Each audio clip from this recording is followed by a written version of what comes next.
Marissa Payne, welcome to the Reluctant Somm. Thanks. Thank you for joining me. I'm happy that you're here. Same. It's so my last interview was with somebody that I knew kind of well, but I feel like I know you pretty well. Mhm. So this will be a little bit different. We'll learn through this together. Let's see. Okay, so Marissa and I used to work together for 2 years, Yeah. roughly, Yeah. and we have a similar work ethic. We have a similar thought process about things, and I always had a lot of respect for like your dedication and your work effort and like your productivity. So nice of you. So I'm excited to have you here. I guess really we should start. You were mentioning earlier like growing up in the East Bay, and that's something that I don't know that we talked about. We mostly talked about day-to-day stuff. Yeah. But maybe you want to just kind of give us a journey through the life of Marissa Payne. Like, where did you Okay. you grew up in the Bay Area? I did grow up in the Bay Area. I grew up until I was a teenager in Vallejo, which Okay. is in the North Bay, just south of Napa. There used to be a naval base there, Mare Island, and I come from multiple generations of Navy men. So that's originally why we were there. Clinton shut it down in the early 90s, I think. And so my family had more flexibility to kind of move around. And, unfortunately, Vallejo is kind of a rough and tumble place. And my parents didn't really want me going to public school in Vallejo. So they moved us across the bay to Walnut Creek into a rental house over there so I could go to better public education. Yeah, and stayed here until I was 18 and then off to college in Southern California. So. And then Southern California, did you take classes that involved wine, or where did your journey in wine begin? Well, man, I did not. I went to college for communications, and then I started working in restaurants when I was in college to help, pay the bills, to pay for, student loans and all that stuff. A lot of us do that. And really started my career restarted my career in wine and food about 4 years after I graduated. So I worked in public relations in Los Angeles and marketing, and was getting really burnt out, not really enjoying it, finding myself being up in Santa Barbara and Santa Rita Hills all the time, and meeting a lot of great people up there. And then I was like, man, I want to get back into restaurants. I like the restaurant family. I like, the teamwork and so many aspects of it that, wine seems like the appropriate kind of entryway back into it. So I went to culinary school at the French Culinary Institute, which is in the South Bay, or was, and then it closed. I don't know, maybe now 8 years ago. Wow. And then took my intro and certified through the court back to back, passed them back to back, and then off I went into the wine world. The wild world of Yeah. wine. Yep, and that was 12 years ago now. Wow. Yeah. Okay. Yeah, it's interesting. I mean, for somebody like myself that also grew up in restaurants, you and Henro, both my first two guests, both went to culinary school for wine. And it's so interesting because in Texas there was not like culinary school for me to go to, right? And even if there was, there probably wasn't wine courses. So it's really amazing to see that that's kind of like something that helped you in your journey along the way. Yeah. So I know you and I used to work together at Catonia, Quint's Catonia group. And then I know in the past you've mentioned both Per Diem and Luce restaurant at Intercontinental Hotel. I mean, where in your path did you start back in the Bay Area? I guess you were in the Bay Area for college, but what was your first restaurant back into the wine scene? Yeah, I mean, I worked, my first kind of job out of culinary school was at Mum in Napa. And then I got offered a job in New York, in Manhattan. So I spent a year there. I came back with the intention of coming back to San Francisco. But it was a very competitive market for Somms around that time. We were definitely in an economic upswing at the time.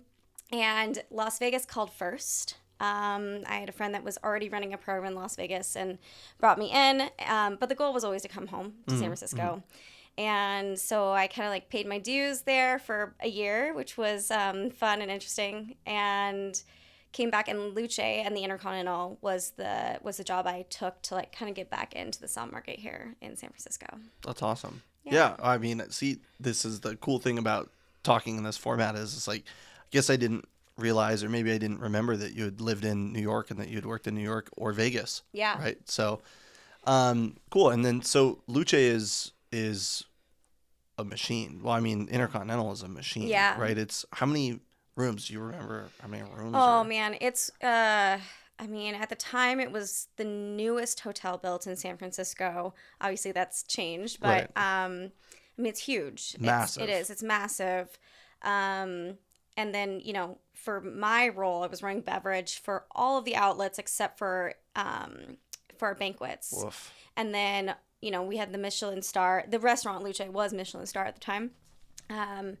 So we had that. I was running in-room dining, and then our bar. So it was a lot of stuff going on all the time. And, you know, a hotel never stops. It never sleeps. It just keeps going and going and going. It's a big machine. You know, it's crazy. I mean, you know, we are doing this small consulting thing in a hotel, and it's my first experience working somewhere that doesn't sleep. You know, every time I'm there, there's people there, and every time I leave, there's people there. You know, I'm used to like closing the restaurant, leaving, nobody being there, or getting in before anybody's there. And so it's just a whole different world. I mean, one of the main focuses for the podcast is like to talk about the hospitality industry and like the spirit of hospitality. And that's, I think, important to realize is that like it's not exclusively restaurants. Like we want to talk to people from hotels and stuff too. And it's just a totally different world. Or retailers, you know, we'll probably have some people on that do retail and stuff. So it's like, it's a wildly diverse ecosystem of hospitality workers and wine individuals, I think. Right? Yeah. No, 100%. Yeah. And let's see. So what's the military background, right, with a family? I'm assuming was there a lot of wine on the dinner table when you were a kid? So my mom comes from a teetotaling family. Okay. So on my maternal side, there was no wine, no booze ever. On my dad's side, definitely more interest in wine. Interestingly enough, my grandma, well, my grandfather was stationed down in San Diego. Okay. My grandma worked for the La Jolla Tennis Club, and this would have been in the 50s. And that's where she developed her taste for wine. She was working as a secretary at the time, and the restaurant went through like some kind of renovation or something. And instead of, I don't know why, but they gave a lot of their wine to their staff. Right. And so she really started to learn a lot about French wine from drinking it. And of course, you know, in the 1950s, that was one of the main kind of players was the French wine, you know, Bordeaux, Burgundy. Mm-hmm. So I think that kind of influenced my father to get into, or to at least understand wine, because it was around a lot. And then really my dad was the one that eventually got me into wine. I think partly he just wanted like somebody that understood it at a level that he kind of understood somebody to share it with, kind of. Yeah, exactly. But it's funny because like my grandma passed last year, but till her dying day, she always wanted a glass of Chardonnay. She loved her little tipple, and she had drank some incredible stuff without really understanding how incredible it was, the value of it to the, you know, kind of more wine connoisseur, which also gave her great taste because that was her exposure, you know, which is kind of cool. Yeah, I think it's so cool, like sharing wine with your family, and also like somebody bringing you along with them for the journey, I think is really important. And I think it builds a lasting connection. Obviously, you have a connection with your father outside of wine. Yeah. But like wine has a really great way of kind of like gluing people together in a way. And then sharing wine with family can be like really interesting sometimes. You know, a lot of my family, they like wine, but they don't know a lot about it. And so sometimes I'll bring like crazy shit, you know. For my 30th birthday, I was opening like, I don't know, a bunch of really wild stuff. And it was like me and Bianca were like super geeking out on it, and they're like, yeah, it's good, And my Mm-hmm. grandma, like, I don't care, whatever, as long as she enjoys it, she enjoys it. She's like, can I put a few ice cubes in this? Is this okay? I'm like, yeah, do whatever you want. I mean, that's what wine's all about, Yeah. right? Like, we're part of this 0.001% that, you know, takes wine to another level. Yeah. But majority of the world, especially majority of like the Western world, really just kind of, goes to the grocery store and buys that $12.99 bottle Yep. and shares it with their friends. And that's what it's about. It's not really about what's in the bottle at the end of the day when it comes to wine. Like, as far as I'm concerned, it's about that experience that you have. And we can all geek out over all kinds of wine all day long, but the bottles I remember are always the ones I shared with people during like special moments, And it could be like really some plunk, but like, who cares, because we shared it on a special day at a special place, Yeah. Yeah.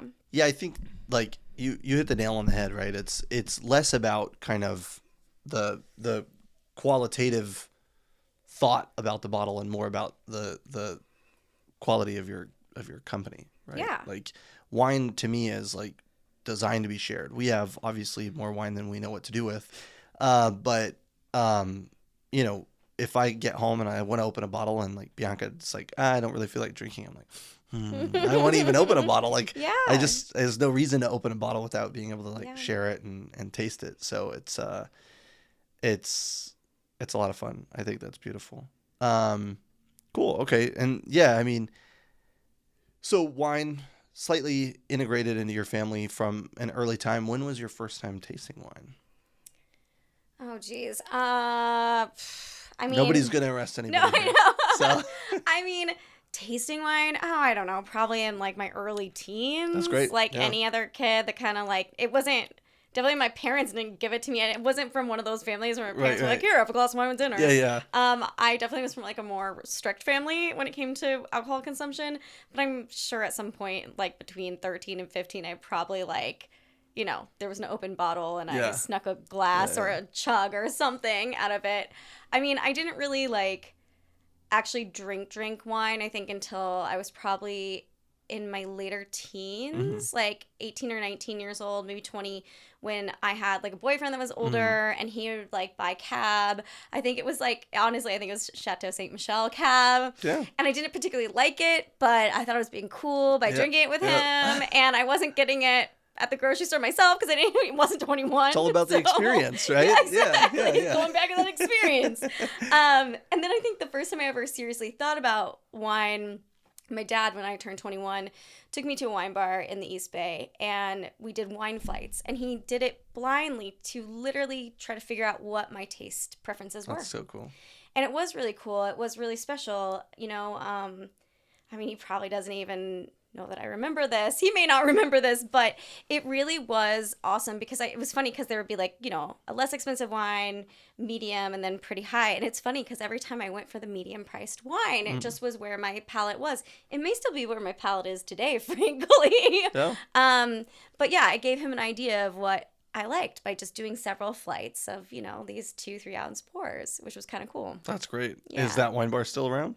It is. Well, yeah, it's called, it's wine and top is called Vadavi over in Walnut Creek. Okay, cool. Yep. Yeah. Still hanging out in downtown Walnut Creek. And they're still doing flights. They're still doing lots of flights. Awesome. Flights That's for days so and cool. days. That's it. So anybody that's in Walnut Creek, you know where to go. Yeah. Yeah, we don't get over there enough. We should go over there more, but that'll go up at the top of the list. So It's a fun spot. It's a fun spot. They've got a pretty solid list, I would say, for the East Bay, like Deep East Bay. Yeah. And there's some gems on there that are really well priced because a lot of the imports don't really fly there. Oh. So you can, as a wine professional, you can kind of pillage that list a little bit, which is fun. I love that. I love being able to cherry pick. Some places you go and you like, it's uncomfortable, I think, being able to see behind the curtain and knowing how much things cost. Yeah. And then like going to a place and seeing how much people charge. Because even if it's minimal, it's still kind of hard to be like, oh, I know that bottle costs $10 and they're charging, $15 a glass. Like, oh, I don't know. Like, and everybody needs to make their margin. Everybody needs to pay their bill. But I always end up just drinking beer. And, and nowadays I realize like, the beer margin isn't what it used to be either. Now it's like 7 time markup, 8 time markup on beers, and I'm like, whatever. Yeah. Well, I think you saw that a lot, like in the last year. There's been kind of like a sticker shock with the buy the glass price on things, and it's because wine's got more expensive, but the consumer really hasn't like caught up quite yet. They don't really realize that everything has gotten more complicated thanks to COVID and the supply chain, and things that used to be really simple and fairly affordable for the wine producer is not anymore. Yeah. And so you've watched kind of this creep up. And I think we're kind of plateauing right now. I'm not seeing huge jumps. I hope so. Well, God, I know. Yeah. You and I went through a lot of big jumps for a while. That's true. Yeah. We were like, what are we going to do now? We all need to make our money. Yeah. Well. But like that, those kind of sticker shock things, I mean, they discourage people in a lot of places to drink wine. I think San Francisco and LA has like a pretty high like threshold and tolerance for the prices of things, especially for things like Sommelier and Pinot and stuff along those lines. But there's a lot of the rest of California that people aren't going to restaurants and having a $20 glass of wine. No. And that's where they switch, like you said, to beer or to a cocktail. Yep. And even now we see cocktails. It's like you go a place and the cheapest cocktail is $18, right? And where you get a beer and the cheapest beer is $10, right? Yeah. I mean, I remember when beer used to be $3.50 for domestic, right? And obviously it wasn't a microbrew, it wasn't a craft brewery or anything, but it was like you could actually have a beverage for sub $5. Yeah. And that's not the way it is anymore. And I think, along with all the increased costs along the whole supply chain, it's also too like minimum wage in California is... Yeah, we just saw a huge change here in California. Huge change, yeah. I mean, San Francisco in particular has always had a higher minimum wage than the rest of the state. But, I mean, we just saw a massive jump for, the state. And it's really, I've had this conversation with a lot of people in the last few weeks. It's really hard for the small business owner. And we have seen a lot of these small businesses get pushed out originally because of COVID and because of all these ordinances and all these things that are happening. And, like the small businesses aren't like the chains that have some kind of financial backing to keep them afloat. Like they rely on their customers. If they don't have their customers, they're screwed. Obviously. Yeah. But second, if what they're buying, their cost of goods is super high or has increased quite dramatically over the last 2 years plus, and then you see the cost of, minimum wage going up, then like, what are they supposed to do? Yeah. And that's when we lose these businesses that we really love in San Francisco. I mean, like, I think we might have talked about like Turtle Tower was like such a sad moment for me. Yeah. That was like my go-to faux gras kind of place. And when I heard they were closing, I'm like, man, that's kind of sad, and they weren't in a high rent district. They're in the Tenderloin, but there's only so much that you can take until you're like, man, I'm out. Like, this doesn't make sense anymore. Exactly. Yeah. Exactly. Yeah. And I mean, you also see kind of too, like a downturn in like the level of service, I think, at places because you want to have less staff on. Yeah. And you're shrinking menus. Menus aren't as big as they used to be. They're 10 to 15 items, and you have 2 servers running like a 26 table section, which is like not sustainable. Like the fine dining structure is like less and less doable. It's so true. And even to that point, it's like so many of these restaurants are just desperate to hire people, period, to have bodies, that you're getting people that maybe don't have the experience or maybe just don't really want to be there, period, but they're showing up for a paycheck.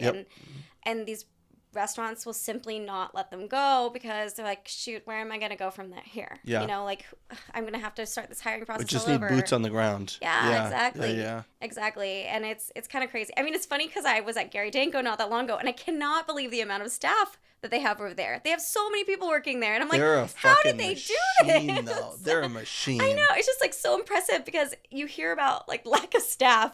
Shout out to Gary Danko. Yeah.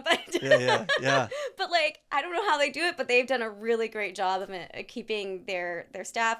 I mean, you see it. I think Bacchus does a really great job of maintaining their staff. They have so much staff, but like at the same time, I know for a fact that Bacchus pays quite well for the market, and there's incentives, as I think we all know in the wine community.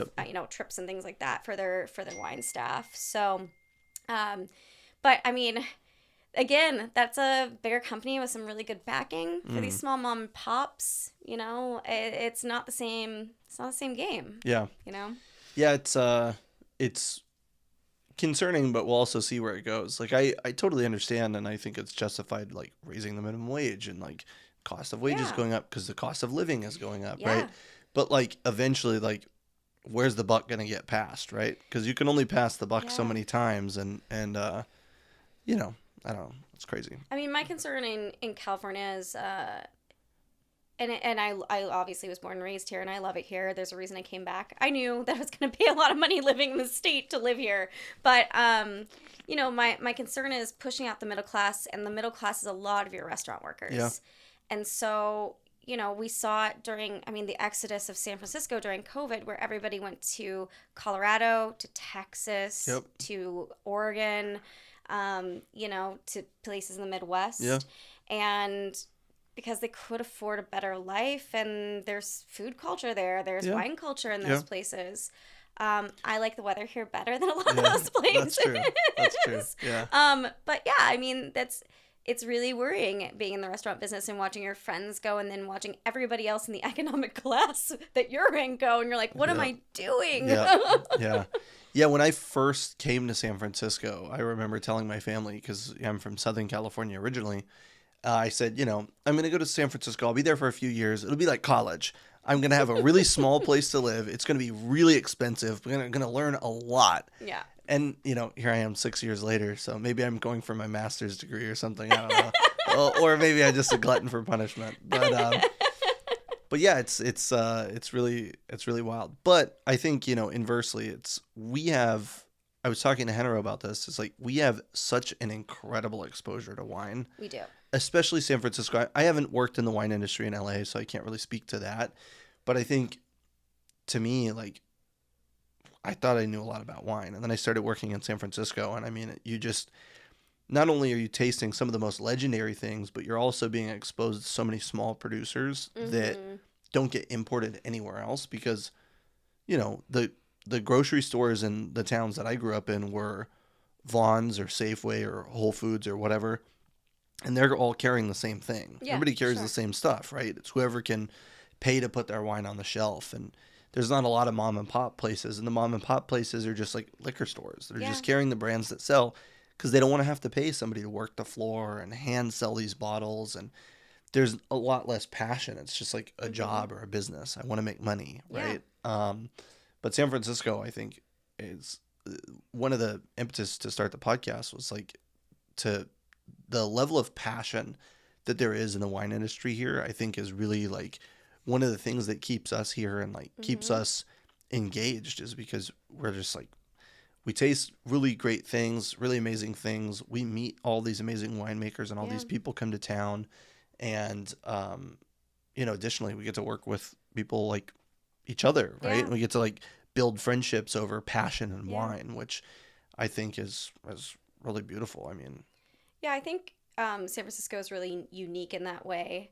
Working in New York, like I had a tasting group and I had a few friends in the wine business, but everybody, when I was living there, which is now over 10 years ago, it was you were very busy when you worked in New York. Like I worked 2 jobs in New York. I worked a job in marketing during the day, and then I did my Somm job at night, and I did that constantly, and I just jumped up and down the city in a subway. But, I didn't feel like I had the community that I really wanted there. And I no offense to people in New York, I'm sure there's some great wine communities there. I'm sure there is, yeah. But I just felt like I was so busy and everybody else was so busy that it was really hard to connect sometimes. And then Las Vegas, there's only so many jobs on the Strip for somms. And so there's immense amount of competition between your peers. Yeah. Because the second you leave, somebody's probably going to want to jump into your role. And so it doesn't really foster a really strong wine community. At least that was my experience. And something I really wanted from San Francisco was that wine community because I knew it was here. I knew it existed. And honestly, like this community here in San Francisco it's such a strong wine and food community. Yeah. People are really, want to connect, want to talk, are very willing and open in a lot of ways. Sure, there's ego out there, but I don't feel like it really gets in the way of a lot of interaction Yeah. over wine. Yeah, I think too, like there's so many people that are at such high levels that would be so like unsuspecting. I think that's another thing that kind of keeps people's egos in check, right? Because I mean, we've all been there. Maybe it's just me, but I was young, and I thought I knew a lot of shit. And you go like try to tell somebody something about wine, and they go like, "That's not right." And you're like, "Oh, I'm way out of my depth here, right?" And so I think that it's really cool to have that also, because in Texas it'd be like some guy'd be in shorts and flip flops, and he'd walk in and order the most expensive wine on the menu in a tank top, and he's got a visor and spiked hair. He's been at the beach all day, and he's drinking like a $300 bottle of Brunello, and you're just like, oh, okay, cool, yeah, whatever. I mean it's cool to have been here for 6 years, and I feel like probably most people feel that they got robbed a little bit by COVID, but sure. Yeah. It was really hard for me not having the culture or kind of the friend group that was really into wine built already. Because I job hopped a little bit. I moved. I went to 8 Tables, then I worked at Boulevard. I worked at Quince for a while, and I didn't really bond with a lot of people until Boulevard. But even then, it was like me and John, and that was the only people that were like super into wine. Yeah. A couple of the servers were like really into wine, but not dedicated to it, right? Sure. And then so during the pandemic it was hard, and then I started at Ozumo, and equally there was people that were really high level in sake, and I'm like, I don't know shit, right? and so finally getting to work on the sales side of things was nice, because I got to work with you, and you were like a peer, and you're somebody that I could talk to either about like things that you're frustrated with, or things that you're passionate about, or things that you're really into, or right, like the complexity of the conversation can be much deeper than like, it's like, oh yeah, I tried this really cool wine the other day, and the servers are just like, I don't drink, thanks. You're just like, whatever. But yeah, I think San Francisco is always in a good place when it comes to exposure, and when it comes to kind of like what we have the opportunity for. Yeah. But yeah, sometimes it's a little challenging to see the silver lining, because there's a lot of clouds. But yeah, I mean, look, there's a lot of great stuff, and that's why you and I have been here as long as you and I have been here. I mean, I think I'm on my year 9. Wow. Before that, I didn't live anywhere, honestly, for like longer than 2 years. Yeah. I mean, I lived in LA for 8 years, but like I jumped around in LA. I lived in Hollywood at one point. I lived in Santa Monica. I was living in the North Valley, but I mean, there's a reason that food and, wine professionals stick around in San Francisco. I mean, yes, there are people that come and go, but I feel like a lot of my friends in this business have stuck it out, are here, that are making it's because of the community, I think, and because of the exposure, like you're saying. It's so unique and so special. And if you can survive, if you can make it through, you have some of the most unique opportunities, I think, in this business than, a lot of other places, because we are a major market at the end of the day. Yeah. Yeah. Yeah. I mean, I would agree with that 100%. I think it's worth it.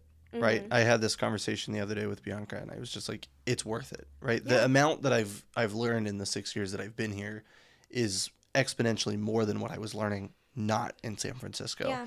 And no, poo-poo to the Houston market. I wasn't really living in Houston, so I wasn't big into like the wine community there. It's a great wine community, and there's a lot of really amazing restaurants and lists. Yeah.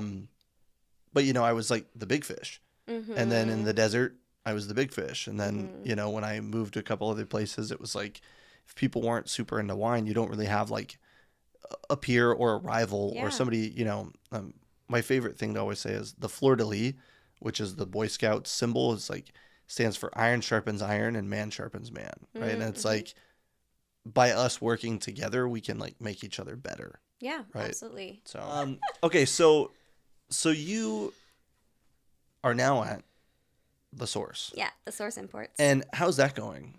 It's great. I feel like every time I've moved jobs in this business, I've just gone to a smaller and smaller company.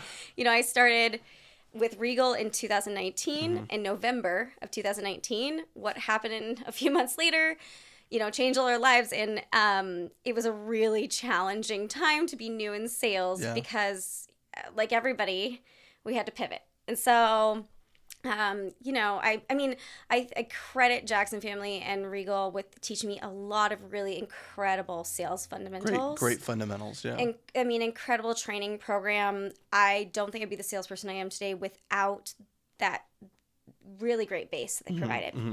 And then came to Chambers, which was a really nice transition because, of course, a lot of domestic wine still, but some really great imports. Chambers has some of the top names in domestic wines in California. Yep. So it was really exciting to work with those producers. And then, but of course, it's the grass is always greener syndrome. And when the Source Imports position came up, I was like, oh man, I'm really ready just to work with import wine. Yeah.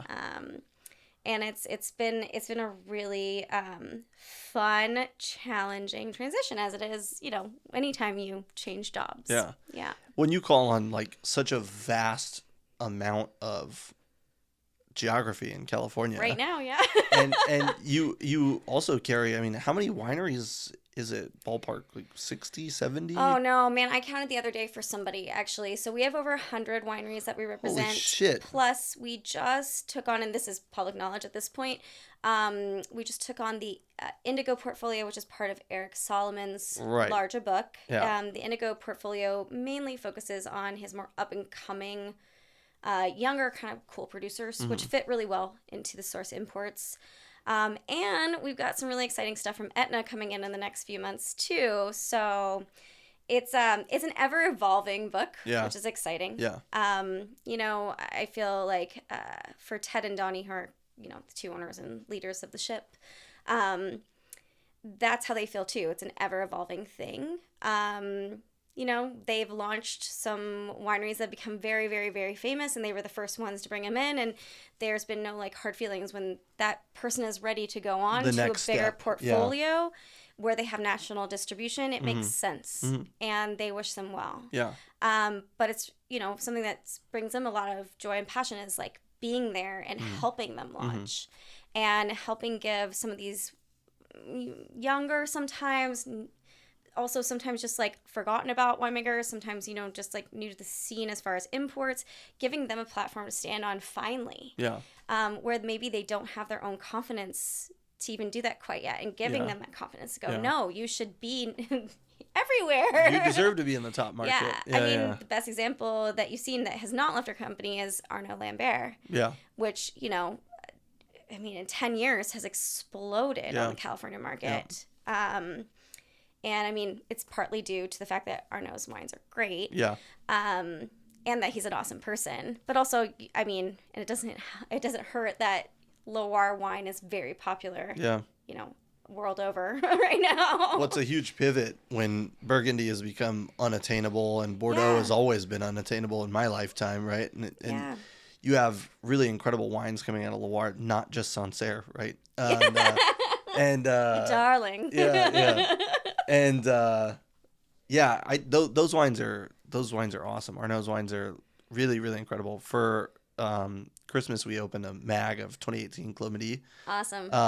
And it was outstanding and still wild quality for value. It's crazy. His price has really not gone up that much, and it's still, I'm like, don't tell Arnaud, but he really could if he wanted to. Yeah.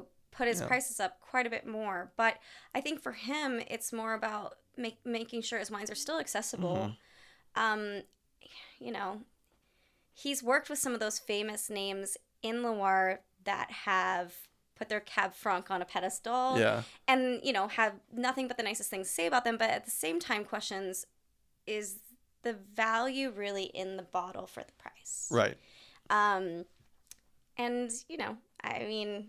it's to each in their own, But exciting stuff coming out of the Loire for sure. Yeah. From all over the Loire, which is really cool. Did he work for Guiberteau or did he work for Rougeard? I can't remember. He was one of the big names.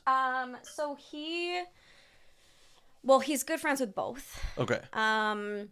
and it was Okay. Guiberto, right? I Well, think don't quote so. me on this, but I believe it's I think Guiberto. it was That Gibberto. because I believe the original thing was what Guib no, because I think Guiberto was part of the Wasserman portfolio originally, and that's why the source was Oh. working with them. But Oh, okay. in any case, he knows both of them very Yeah. well, and I mean, and his family had a winery for a Mm-hmm. long time in Sommelier. Mm-hmm. Don't think it's Sancerre, it's Sommelier. Sincere.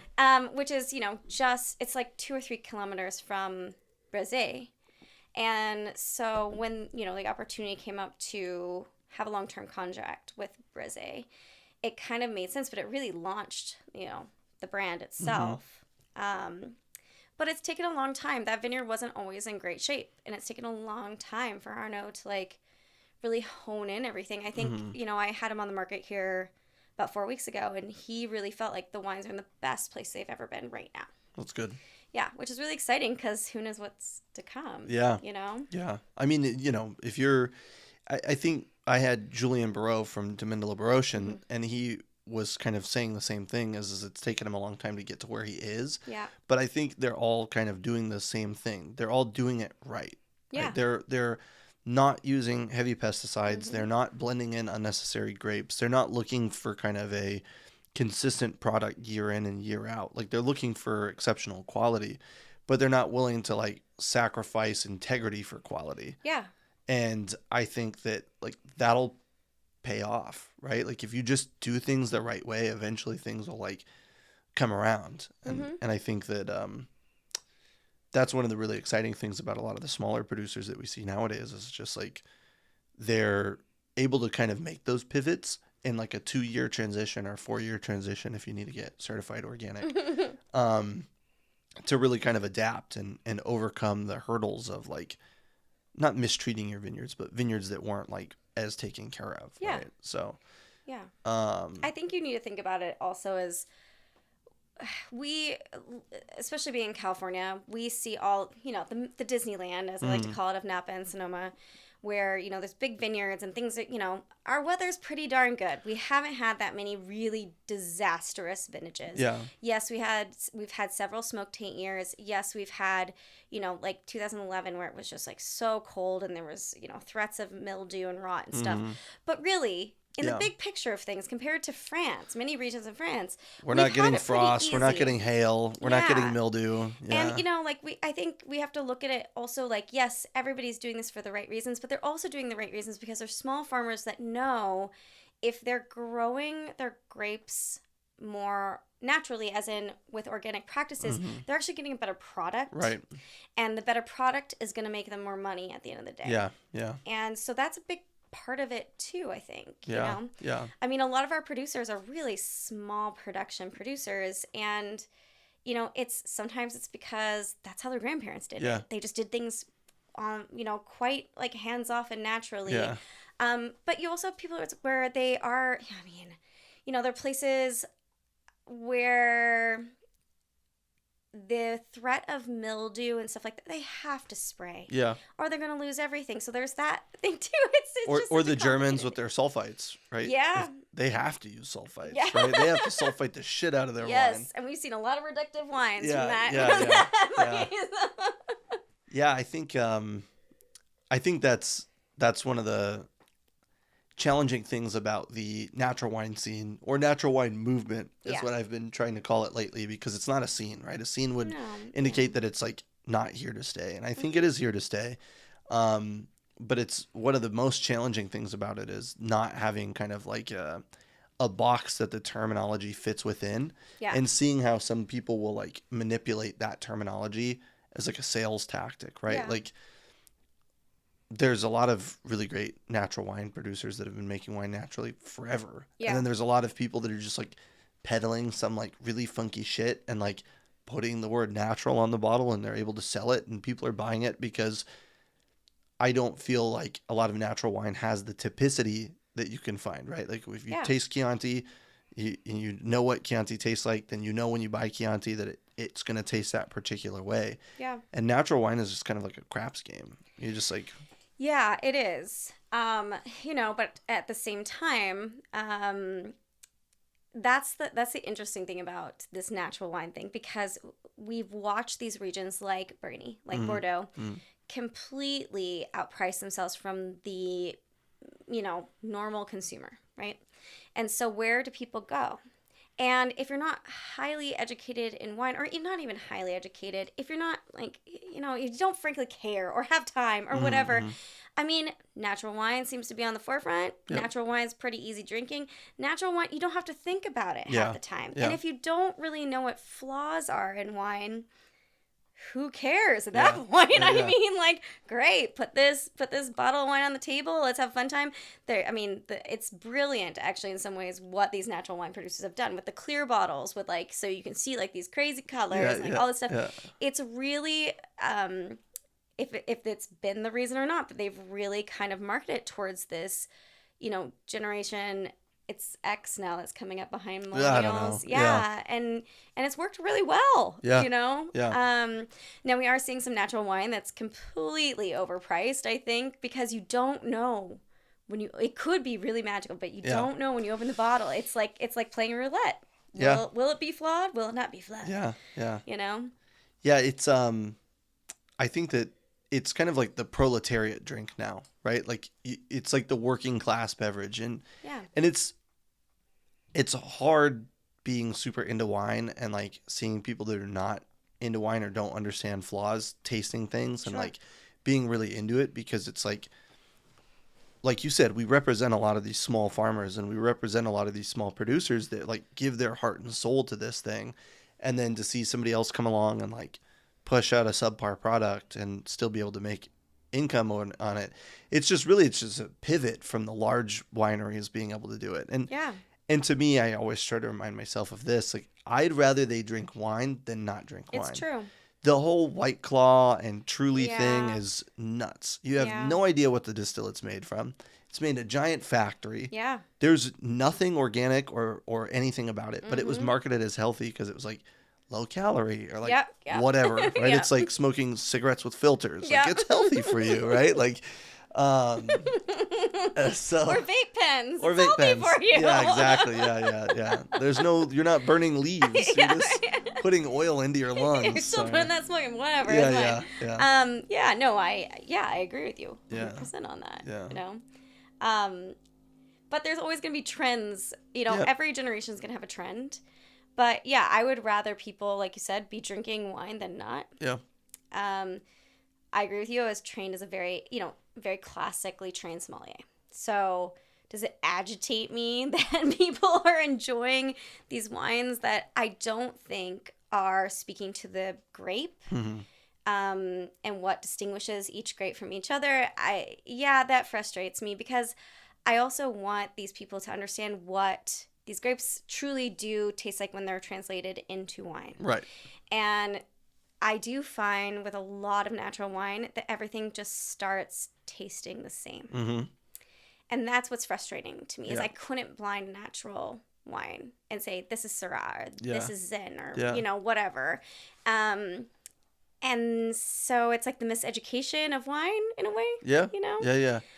Yeah. I like to say it's punk rock wine culture. It is. It's like taking everything that wine establishment was and ripping it down. So in a way, I think there's going to be a lot of amazing things that come from this, right? People are going to start paying attention to what's in their wines, how are their wines made, right? And then maybe instead of it being more important for it to be a natural wine, it'll be important for it to be biodynamic or biodynamic practicing or organic or sustainable versus just massively overproduced product. So I think we're in for a treat. It's kind of like, I compare it to the rosé fad, right? The rosé fad brought us a bunch of really awful shit, but it brought us a bunch of really good stuff, right? Yeah. And it's plateaued, or it's probably worse than plateaued. It's worse than plateaued. It's tanking. At least in San Francisco. Yeah, it's everywhere. Yeah, the rosé industry everywhere is challenged. Drink rosé, everybody. Somebody please drink rosé. Just put a little sparkling water, ice cubes. I don't care. Just like drink it up, people. It's the perfect park wine, perfect beach wine, and there's such a wide. It's like saying you don't like Chardonnay. Yeah. If you say you don't like rosé, you have not tried the gamut of rosé. Yeah. You know. Yeah, I think that was one of the important lessons for me when I was young. I'd be like, I don't like Pinot Noir, and then I would taste like 5 more, and I'd be like, okay, well, I guess I like Pinot Noir, some of them, and then Chardonnay. It was like, I don't like Chardonnay, and then it was like the first time I tasted Chablis, I was like, I really like this. Yeah. Oh, this is Chardonnay. What the fuck, right? Like, what a mindfuck. But yeah. I mean, frosé was a big thing for a while, at least in Texas. I don't know if it was. It happened here. Oh yeah, I think it's still happening here. Yeah, frankly, yeah, I mean, if you're in the marina. Yeah. The amount of frosé that might be thrown at you. That's our last hope. Our last hope. Last holdout. Yeah. It's the last holdout. The new frontier is frosé machines, like margarita machine. Yeah. I mean, it's out there. Or you can get really crazy and go over to the Morris and you can get your chartreuse slushy. Those things are so good. And the chartreuse hot chocolate they do is oh, man, I haven't had that. It's so good. I got to check that out. Yeah. Cool. Okay. So we've kind of touched on like your path, your journey throughout like the wine industry. And like one of the other things that I like that we touched on, but I would love to elaborate on if you don't mind, is it's kind of like the hospitality industry. Like, what does hospitality mean to you? Because me being removed from the hospitality industry and being in sales, I still sometimes miss taking care of people, right? Yeah. And I think you can attest to that. But do you miss that side of things? And yeah. I mean, all the time. I mean, I did it. I think hospitality, we always call it like the HG, the hospitality gene. And I think you either have it or you don't. And I think hospitality was something that was kind of naturally in me already. And so when restaurants happened in my life, in my late teens, it just seemed very easy and fluid. But then over time, you hone your skills like any job that you do. Anyways, when I left hospitality, it was a big blow. Your hospitality family is unlike any other family, for good, bad, and ugly, that you're ever going to have.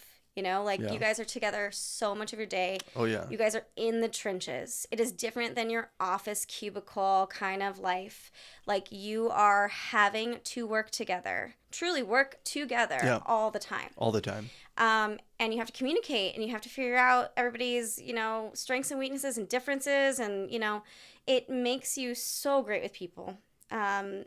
Along with dealing with your guests, which makes you learn how to navigate people much better, learn how to read people much better, which all are incredibly important skills, especially in a time where a lot of people are not even making eye contact anymore, are not picking up the phone to call you. No. And yet we all desperately need that human interaction so much. And I think sometimes, like, that's what I love too, is there are guests that come to your restaurant. Sometimes they need that human interaction. You can tell. Yeah. They come in and they've had a rough day or something. And like, I feel like any restaurant I've ever worked in, it's like, I am your host. Yeah. This is my home. Yeah. And I want to show you the best time that you can have. I want to tell you about the food. I want to tell you about the wine. I want you to feel comfortable here. And I want you to feel comfortable to come back again and again and again. Yeah. And that was something that's always been really important to me. That's something that I would get frustrated with, kind of more of these hoity-toity Somms, which I'm not even sure if that really exists anymore, with the kind of like fine dining dying. Yeah. But, it would make me sad when I would have an experience with a hoity-toity Somm. I'm like, holy crap, like, how can you treat your guests that way, I mean, we have to be open and we have to be able to navigate our customer. That's being hospitable. Yeah. Not talking down to them or giving them a lecture on all the different biotypes of Sangiovese. Yeah. It's like, no, it's like I would get this question all the time is, I'd be like, oh, can I help you with the list? And they're like, well, what do you like to drink? That's not really freaking important. Yeah. Like, I would kind of kindly turn it back and say, well, no, let's talk about what you like to drink. Mm-hmm. And if you want to kind of go out of your comfort zone, cool. But like, let's talk about what you like to drink first. Yeah. Because that's really what is the most important thing. These wine programs are not about you when you're running them. Yep. They're about your guests. Yep. They're about the people, your owners, who are making money from your guests buying the wine. Yep. I get kind of annoyed when I see lists that are very much about the Somm, because that's not business, man. Like, but at the same time, there's a lot of people that are running great programs for their patrons, you know? Yeah, I think, you know, you go some places. I mean, for instance, there was a place located near here that used to have this like really extensive wine list, and it had like every bottle of every vintage from the producer listed, and they'd have a whole page dedicated to one producer or something like that. And it's like I get it, like that's kind of cool, but like what is that doing for people that like 95% of your clientele? 95% of your clientele doesn't understand this. Yeah. It's over their head, and it's like it can be sometimes really intimidating. I mean, It can. there's still times I go to restaurants and I'm intimidated by a wine program because I'm like, I don't know any of these things, and do I really want to throw $100 at something I don't know that I'm going to like? Or, you know, I struggle with the natural wine scene like we were talking about earlier. It's like, you know, they're like, oh, this wine's really good. I'm like, cool, right? It's a $120 bottle of Grenache, and we get it, and it's like, it's good, but it's not $120 good, right? You can drink Spanish Grenache for significantly less, and the fact that it's natural, I don't think really justified the additional cost. But the point is, it's hard because, you know, even for somebody like myself that's wine educated, it's like, it's hard to have a conversation with somebody about a whole category that doesn't have any typicity, right? So it's true. And then you really, at that point, are relying on your somm.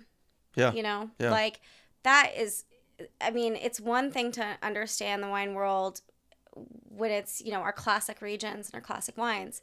It's another thing to understand the wine world when it's on this natural spectrum or natty spectrum, because then it's like you have to know wine per wine. It's not even producer per producer. It is wine per wine. Yep. And I don't have time for that. Like, you know? But I agree with you. The alienating wine lists I see more often than I'd like. Yeah. Where I'm like, how do your regular Joe and Jane, like, how did they connect this list? You know, do they find a bottle when you're not here as a somm? When you're not on the floor? Because, look, we all need days off. Yeah. And so, you know, I mean, that's not okay. Don't, you know, and that's sometimes I get frustrated. I'm like, are you trying to do this to be cool? Because all it's doing is making everybody feel uncomfortable. Yeah. And then you know what I'm going to do? I'm going to get a cocktail. Yeah. Because I don't know anything on your list, and I'm not comfortable ordering anything on your list because I'm not, like you said, sure if that bottle is worth the price. Yeah. And we all know in San Francisco, the price tag on wine is quite high. 4X, 5X sometimes. Yeah. 3 if you're lucky. Yeah. Yeah. Yeah. So, you know,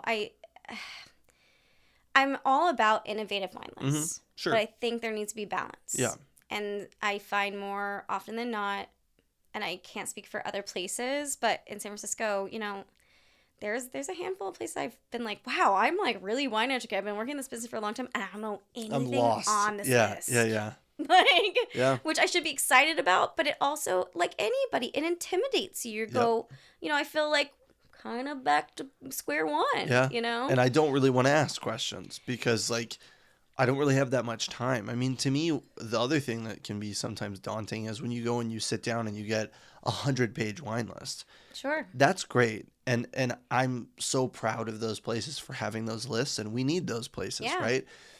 But like you said, if there's not a somm touching the table, and even if there is, like the pressure to pick something, I don't know about you, I get really anxious. And like when I'm not ordering something within the first 10 or 15 minutes, I think like, wow, I'm going to slow down everything for this person. Sure. They're not going to get a turn out of my table. You know, you like start restaurant thinking, people, and we start putting that on to play. Or even still, I go like I'm sitting here with nothing to drink. My partner's sitting there with nothing to drink. Even if we get a cocktail first, there's no way that I can make it through 100 pages. Well, it takes you and out how of the many beautiful experience. gems am I going to miss? Right. Just going like, I guess I'll go to Red Burgundy. Yeah. And then you skip everything else, right?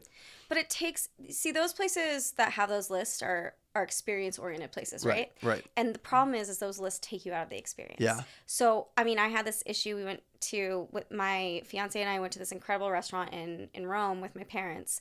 They had one of those epic lists. And of course, because of my wine background in Italian wine, I was like, really, oh man, I was deep. I was deep. Yeah. But I realized at one point that my fiance and I had been looking at this list for literally 20 minutes. Yeah. because it was first fascinating, but second, we were like trying to figure out the right thing. It was like almost too many options. And, you know, it's like going to freaking like, you know, Cheesecake Factory. There's too many options on this like menu. I can't, I don't know. Do I want the fajitas or do I want the turkey sandwich? I don't know. But it's like, you know, and so it takes you out of the experience. It takes you away. And my thing, coming from hospitality, I'm like, oh my God, I have not been talking to the people across the table trying to enjoy this moment with me for 20 freaking minutes. You're across the globe. Right. With these people. Yeah. Yeah. And you're spending 20 minutes staring at a book. Yeah. Yeah. Yeah. And with something that vast too, it's also difficult with the sommelier because they're like, well, what are you looking for? I'm like, well, I could do red burgundy. Well, I could do, you know, like a Barolo. Well, I could, you know, like you start going all these places. And I'm not downing those lists. We need those lists. We need those lists. Those lists are so important to continue the value of certain wines and to expose people to these incredible depths, especially vintage depths of things, stuff like that. Yeah, that's true. Yeah. But at the same time, man. Could be daunting. Yeah.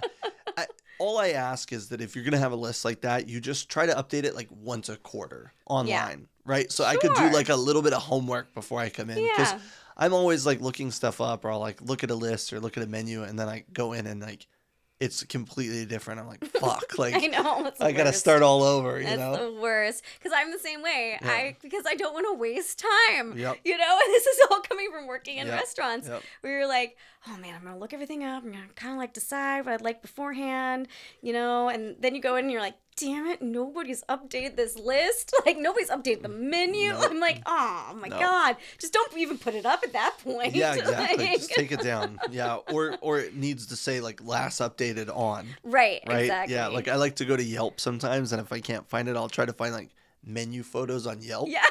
And then it's like, I'm like, ooh, look at that. And it's like photo posted in 2019. I'm like, fuck, never mind. What kind of crazy people yeah, we are. Yeah, exactly. Yeah. We're way down the rabbit hole.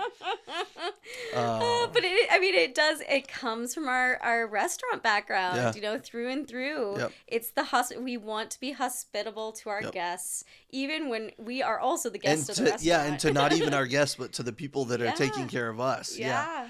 To me, that's always been the thing is like I want to be so mindful of like them and their time that like sometimes I'll short my own experience for kind of just saving everybody a little bit of time. So yeah, I mean you know, there's all those kind of funny things from working in restaurants. Like especially when I first left restaurants, it was really hard for me to sit facing out into the dining room floor because I was like, oh man, especially working with the Tuss, where you become as OCD as they are because you know, that's the way it goes. Yeah. And, you know, I'd be like, all they have to do is just fill that water glass. Why aren't they filling the water glass? They aren't changing out those share plates. Yeah. You could do it. And then, you know, you're like, okay, it's been 10 minutes. Why didn't he open arm drop that plate? What the fuck's wrong with him? Yeah, and then you're like, those share plates that are dirty have been sitting there for like 12 minutes. Why haven't they cleared it? Why haven't they cleared it? There's 3 people that touch the table. Oh my God. And you're just losing your fucking mind. Yeah. And you're like, I am so neurotic. It's so unpleasant. And so you're like, I need to face the wall. And I've gotten better for sure. But I mean, there are also times where I've been so close to just because it's gotten really hard, you know, to hire, like we were talking about earlier, to hire people and to retain people. There's times where I almost want to stand up and be like, I got this. Where's your dish pen? You know, because I also feel bad. I'm like, I get it. Like times are still tough. Yeah. And I am absolutely a warm body that can help you. I'm here. And they probably look at me like I'm freaking crazy. I'm waiting for my food anyways. Like, let me just help. Let me help. Let me help. Yeah. So we're talking about being OCD and not being able to enjoy an experience at a restaurant. And that was a tangent off of giant lists. Yeah. Monster lists. Monster lists. And those that grand award winning lists. I know. Jeez, man. In Texas, there's a steakhouse called Papa's. Oh, I know. Oh, yeah. I know it well. I knew the wine director for the one in Houston for a long time. Oh, yeah. Because I worked Tech Somm in the past, so. Oh. Yeah, so I met a lot of people. Tech Somm here in the city, or did you go to Dallas and do the Tech Somm? No, I went to Dallas. Oh, and shit. I went down there as a volunteer, like was picked as one of the volunteers. I think it was one of 2 people from California, 3 people from California. And it was so fun because I met all these somms from down in Texas.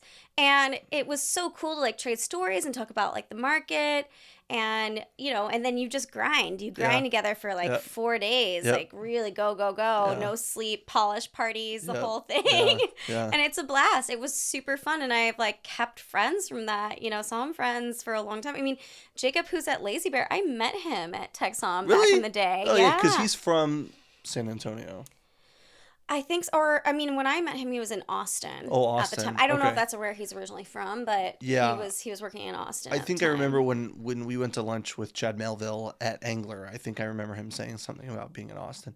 Yeah, Tech Somm was great. I mean, I went for a couple years. It's 4.5 hours from Galveston, so it wasn't like an easy drive. Yeah. And but I got to go with Glazers twice, and that was great. And it was really cool to see because, like I said, I was kind of very insular in Texas, in Galveston, and the Houston wine scene was very rich, but the Texas wine scene is even more rich. I think there's a lot of really incredible restaurants, a lot of really incredible wine lists down there. But equally, like the amount of wine that they have the opportunity to purchase is significantly less. Yeah, I think it's getting better as people realize. Like when I talk to more and more suppliers, they know what major markets are there. They know the money that is there. That while, you know, California's in kind of a weird recession and stuff, I mean, Texas will live tall and strong. So forever. Yeah, forever.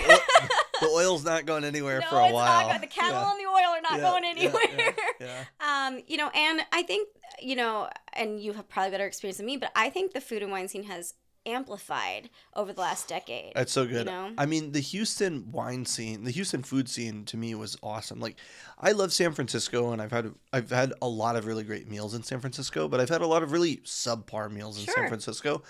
I feel like it was so hard to find a shitty meal in Houston. Like, I don't know. Everything just kind of tastes better. Maybe it's also because my rent wasn't as much as it was. But, so you had more money to spend on good exactly. meals. But yeah, I think like we're really seeing that the Houston market in particular is becoming like really, really like cultural epicenter. And they're drinking. The thing is the Texas market, specifically Houston, has always been one of the highest wine consuming cities. I'm not surprised by that. But it was lower dollar average, right? San Francisco, New York, and Chicago were always the highest. But Texas at one point, I think it was like 2017 or 2016, passed Chicago in overall wine consumption. Wow. Yeah, it's mostly Silver Oak and Caymus to go with the steaks and Rosé for the patios because it's sweltering hot outside. Yep. But there's a lot of really cool places. One of my favorite meals ever, BCN Taste and Tradition. It was a restaurant based off of Barcelona, and it was like in a home, and there was a bar, and all the cocktails were gin and tonics. All the beer was Spanish. All the wine was Spanish. The food was Spanish. Like, it was the first time I ever went to a restaurant that was exclusively dedicated to one theme. Oh, that's cool. And the patatas bravas that he had were like the best ever. Nice. But yeah, let's think. One more topic I want to just see. What are some of your favorite meals that you've had in San Francisco? So we can end on a positive note. I'm like, you know, it's funny because I have a lot of people that come into town and they ask me like, where should I go eat? And from working in restaurants for so long, it's like where you eat are the late night divey spots, man. True. And so I'm like, what kind of experience do you want? Do you want Philly cheesesteaks or do you want burgers? Yeah, or do you want like late night Korean or like, you know, where they might be smoking in the restaurant? That's the best. I mean, like, I have to know what kind of experience you want. But, you know, overall, I've had some obviously really great experiences here in San Francisco. One of my first Michelin star meals in San Francisco was actually at Sons and Daughters. And this was a long time ago. And I took my brother, my youngest brother, I'm one of 3 kids. I'm the oldest, and I've got 2 younger brothers. And he appreciates food, but by no means do I think he's a quote unquote foodie or anything. And he loved that experience because it's not stuffy. It's really cool. Yeah. He has allergies, and they acknowledged he had never been to a place that just they acknowledged every allergy he had and said, "You'll be okay tonight." Yeah. You know, Yeah, like yeah. from a person who goes into anaphylactic shock from like tree nuts and stuff. You Yeah. know, that was a really comforting thing to hear, Yeah. and that started things out in a great fit. But they just, you know, it was when Amy Racine was the wine director there. Mm-hmm. She's now in New York and just freaking crushing it, and she just showed us such a great time. And it was really well executed service, but in a very comfortable, I don't want to say casual, but yeah, semi-casual way. Bainu, I had a dinner at Bainu in its first year that it was open. And that's what absolutely, that the wine service told me I wanted to be a Somm. Cool. I went in there, and Yoon-ha and Bobby Conroy were Bobby was they were the Somms at the time. And obviously Yoon-ha had a long I was going to say, here, there. Yoon's like the shit. He's lovely. He's a very kind man, and, you know, also very generous with his mentorship. He's like a celebrity in Korea apparently now. Like That's everybody, so cool. He lands and everybody knows him. I think that's really lovely. But the service there was so beautiful, the wine service, that I just was like, holy cow, the song, that was like sold me, the song and dance. You know, and I love the song and dance. The song and dance is a dying thing. Yeah. And I think it's beautiful. And I think that's what earns you 3 Michelin stars. Yeah. The food can be incredible. There's a lot of very talented chefs out Yeah. there. Yeah. But to execute that beautiful like movement through the dining room and service and hospitality, man, that's what earns you that last little piece. Yeah. And it's, you know, you've got to find the right team, the right combination to make it happen. And the food was also really freaking cool. Yeah, yeah. And it still is to this day. I'm glad I went early because apparently the price has gone way up. Yeah. Yeah. But it was a really fun experience that I shared with my mom. And, you know, it made me as a young Somm really appreciate what I could do in the business. Yeah. Other great meals. Man, Terracotta Warrior, which is out in the Sunset. If you haven't been, go. It's very province specific. Okay. Chinese food, and it's delicious. And their cold noodle is freaking bomb. It's all hand pulled noodle. I saw it on Uber Eats the other day, and I was so sad. I'm like, no, you do not get this on Uber Eats. You go for the experience. You need to be there. Yeah. You know, those kind of places are great. Brothers Charcoal Grill, which is in the Richmond, is one of the last outposts for true Korean charcoal grill. I need to go. You gotta go, and you will stink afterwards. Do not shower before. If you could do a marathon, who cares? Because you're just gonna smell like charcoal. Yeah. You're gonna smell like a barbecue when you come out of there. Yeah. But it really, I mean, what Corey Lee's doing with his, you know, charcoal Korean, I mean, Brothers was doing... That's San Juan, right? Yeah. Brothers was doing, you know... a long time ago. I don't know how, you know, it's like one of those grandfather license where like nobody can do that shit anymore. Yeah. And it's great. And the food is really good. The banchan is great. Yeah. So, you know, that's one of my favorite places. It closes at like 9. Like you got to go early. There's normally going to be a wait. Doesn't matter what day you're, but who cares? Hang out. You know, there's like a kind of mediocre sushi place next door. Go and grab a beer. Yeah. Support your local businesses, you know? Yeah. There's also an Irish bar on the corner. Go and get a Jameson. Help float the economy. Yeah, especially support the Inner Richmond, okay? Right. Which is my hood, and I love everything in the Inner Richmond. I think it's a great little community. But, yeah, those are some really great meals. Man, that's such a hard question because there's a lot of really great meals. So many good meals, yeah. Yeah. I mean, you know, Katonia. Yeah. Near and dear to my heart forever and ever. Yeah, Benchmark. I mean, nobody makes agnolotti outside of Italy like Chef Tess does. Yeah. That is hands down. Nobody makes focaccia di Recco like Chef Tess does. I mean, there's other places that imitate it and like, you know, but really the focaccia di Recco there is one in a million. I've been to Recco in Liguria. I've had the focaccia. Nobody else except for that place. Chef Tess to make it. Also, I can't not say Altavino because, first of all, I love Nick and Callie. Still haven't been. They're great people. Nick is an incredibly talented chef. Callie has held really firm with having her Italian-only list, which is so hard when you are just trying to make business in San Francisco because there's a lot of patrons that want their domestic wines. Yeah. But gosh darn, I mean, Nick he's really talented. And it always feels like family in there. Yeah. Man, you go to Alta Vino, it's small. The servers have been there for normally quite a long time. And it's wonderful. Yeah. And I never leave there disappointed. I always feel like I'm having probably one of the most authentic meals outside of Italy for what they're doing. That's awesome. Yeah. And Barbera Osteria, which they opened in the Mission, it has great food too. It's a little bit bigger. There's some cool kind of like, open grill concept stuff there.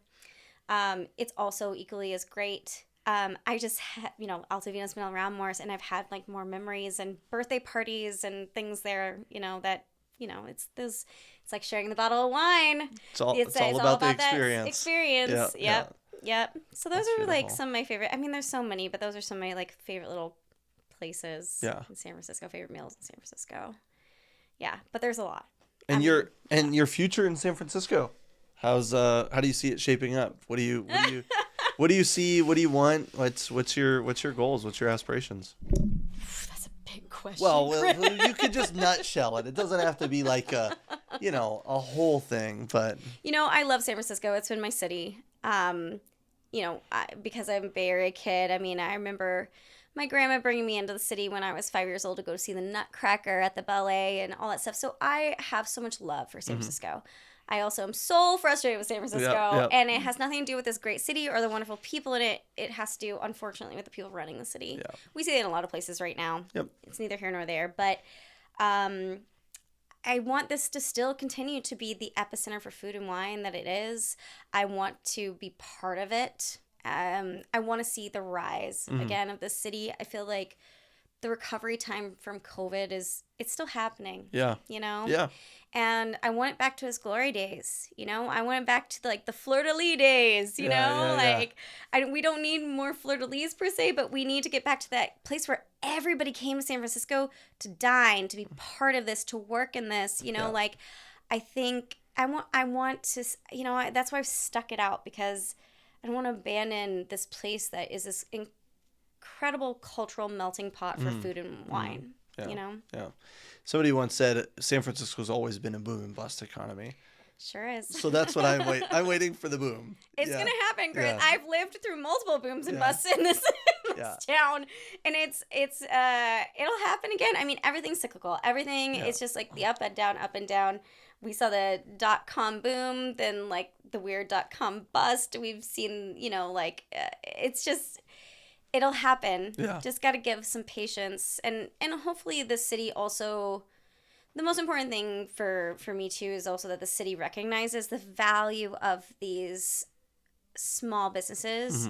And there is some proactive things happening, but I really, like the city has to own up to some of the detrimental things that they've done for their small businesses and help them. Yeah. Help them keep San Francisco authentic, so we're not, I hate to say it, but a Panera Bread and a Chili's on every corner, because that's what happens, and that's, I know there was a big conversation during COVID, like, oh my God, are we going to become a place that is just like Outback Steakhouses and Chevys, like. The first time I moved to San Francisco, I was like blown away. There's no Walmart.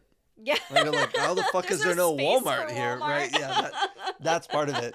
The other part of it was like, it's too inexpensive, right? Like they charge too little for their product, so we don't want them here. That's what I always thought. Yeah. I mean, like, look, IKEA moved in the city like a year ago. That's they true. opened like a food court that everybody has been like live streaming about. I'm like, what is going on? It's meatballs, guys. Like, I mean, it's just Swedish meatballs. They're really good, but all you influencers out there, my God, really reaching. But I mean, I think that's a positive. Yeah.